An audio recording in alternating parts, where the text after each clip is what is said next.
Isa sa may turing na magaling na Pinoy boxer itong tubong Madawi Cebu na si Rodel Mayol na may 31 panalo at 22 knockout sa kanyang kartada na binansagang Kid Rapido dahil sa bilis ng kanyang mga suntok.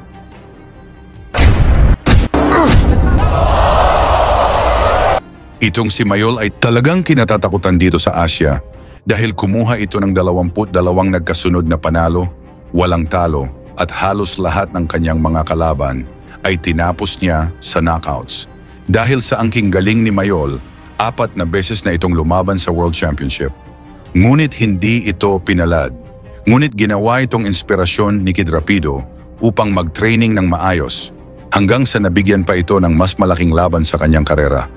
Lumipad ang kampo ni Mayol sa Mexico upang sagupain itong kinatatakutang Mexican champion na si Edgar Sosa na may 54 na panalo at 22 knockouts sa kanyang kartada. Hindi ito basta-bastang kalaban si Sosa dahil maliban sa ito ay WBC Light Flyweight Champion. 10 beses na nito na depensahan ang titulo at nagmula pa sa 25 streak na panalo. Kaya sa laban na ito, lumabas na dehado ang ating Pinoy, lalo na sa balwarte pa ni Sosa sa Mexico pag ginanap ang laban.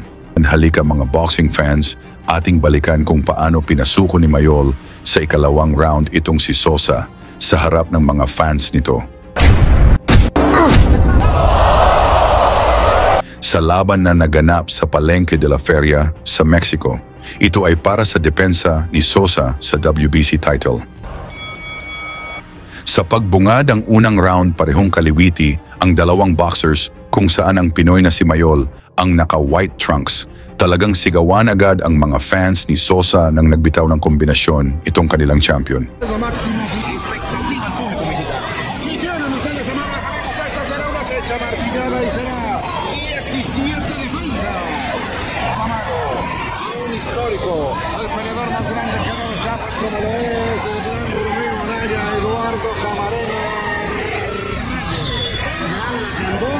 Estamos en vivo y en directo en Sábados de Corona.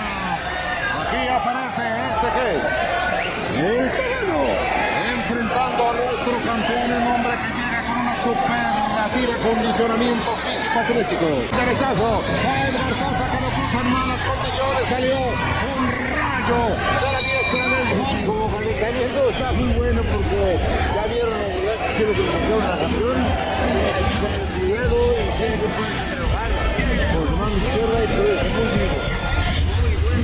Para Rodel Mayol, conectó el mejor golpe del episodio, Ricardo. Un clásico round que dominó finalmente el retador filipino. Aquí está. Dito sa ikalawang round mga tol, mas lalong nagpakitang gilas itong si Sosa kung saan suportado ito ng mga fans, ngunit hindi dito nagpatinag si Mayol. Y el retador filipino Rodel Mayol de blanco, muy rápido el filipino, de buenos movimientos a la hora de ejecutar los golpes con rapidez y con buena precisión como ahora. Pansamantalang natigil ang laban dahil sa banggaan ng ulo kung saan parang nasaktan talaga ang Mexican champion.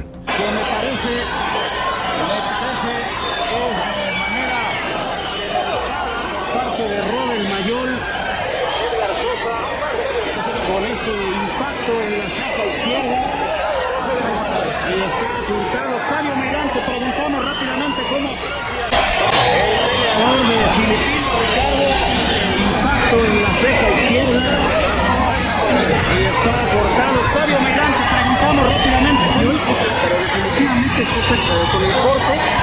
Dahil dito nakakagulat na biglang binigyan ng deduction itong Pinoy na si Mayol. Kahit aksidente pa ang nangyari, sa isip ni Mayol dito kailangan pabagsakin ang kalaban upang masigurado ang panalo dito sa balwarte ng kalaban. Pues aquí está una prueba para Edgar Sosa, que tendrá que va para adelante el retador filipino Rodel Mayol. Tiene que aprovechar este momento psicológico, el grito de Sosa, Sosa. Aquí en Chiapas, le llama la atención al referee. Muy bien llamada la atención. Muy bien llamada la atención.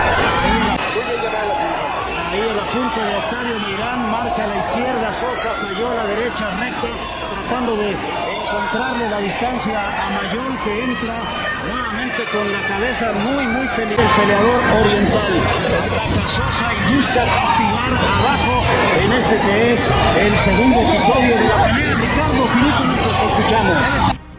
Mula sa kombinasyon ni Mayol, isang solidong kaliwa ang tumama, bagsak si Sosa, ngunit tumayo pa ito at lumaban dito.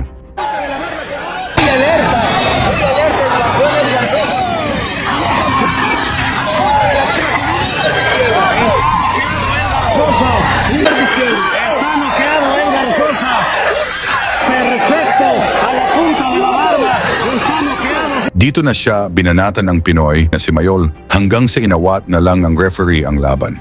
Upang hindi na lalong mapahamak pa ang kanilang pambato, hindi halos makapaniwala ang mga Mexican fans sa nangyari sa kanilang matagal na champion mula sa kamay ng Pinoy. Vamos a ver si puede mantenerse de pie.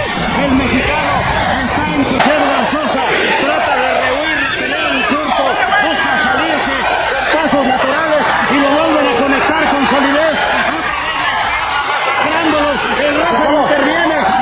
Estaba noqueado de pie y pierde la corona Edgar Sosa. En una victoria formidable de parte de electrizante la actuación del peleador filipino. Ricardo, finito lo que escuchamos. Muy alerta.